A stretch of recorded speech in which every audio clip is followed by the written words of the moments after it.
और अब तशरीफ़ लाएंगे जनाब आसिफ जावेद आसिफ साहब, तो तशरीफ़ लाए और अपने कलाम से हमें नवाजे।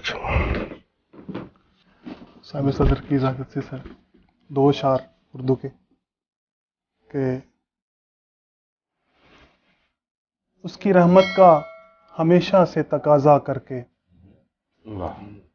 उसकी रहमत का हमेशा से तकाजा करके, तौबा करता हूँ गुनाहों का इरादा करके। नवाजिश। उसकी रहमत का हमेशा से तकाजा करके, वाह, तौबा करता हूँ गुनाहों का इरादा करके, और शहर का शहर अदावत पे उतर आया है।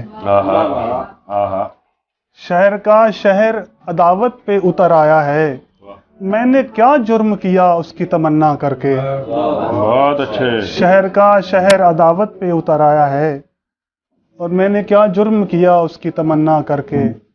और पंजाबी सर इजाजत रहे थे कि नहीं होने ओ यार प्यारे, नहीं होने, नहीं होने ओ यार प्यारे, नहीं होने, साथों तेरे बाज गुजारे नहीं होने। वाह वाह। नहीं होने ओ यार प्यारे, नहीं होने, साथों तेरे बाज गुजारे नहीं होने। ते जिन्ने दुख धरती ते लोकां वेखे ने, जिन्ने दुख धरती ते लोकां वेखे ने, इन्ने ते अंबरां दे तारे नहीं होने। जिन्ने दुख धरती ते लोकां वेखे ने, इन्ने ते अंबरां दे तारे नहीं होने। ते मेरी मन ते दोवें रल के कर लईए, मेरी मन ते दोवें रल के कर लईए, कलियां तैथों इश्क दे चारे नहीं होने। ते असी ते पंज तन पाक दे मनन वाले हाँ, असी ते पंज तन पाक दे मनन वाले हाँ। सानू किसे जहान खसारे नहीं होने, नहीं होने ओ यार प्यारे, नहीं होने, साथों तेरे बाज गुजारे नहीं होने।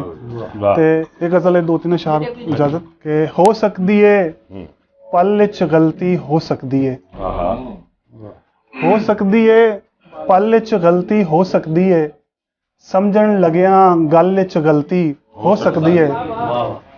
हो सकती है पल विच गलती हो सकती है, समझण लग्या गल विच गलती हो सकती है। ते अज ओ ऐना मेरे नेड़े बैठा है, अज ओ ऐना मेरे नेड़े बैठा है, सावां दी हलचल विच गलती हो सकती है।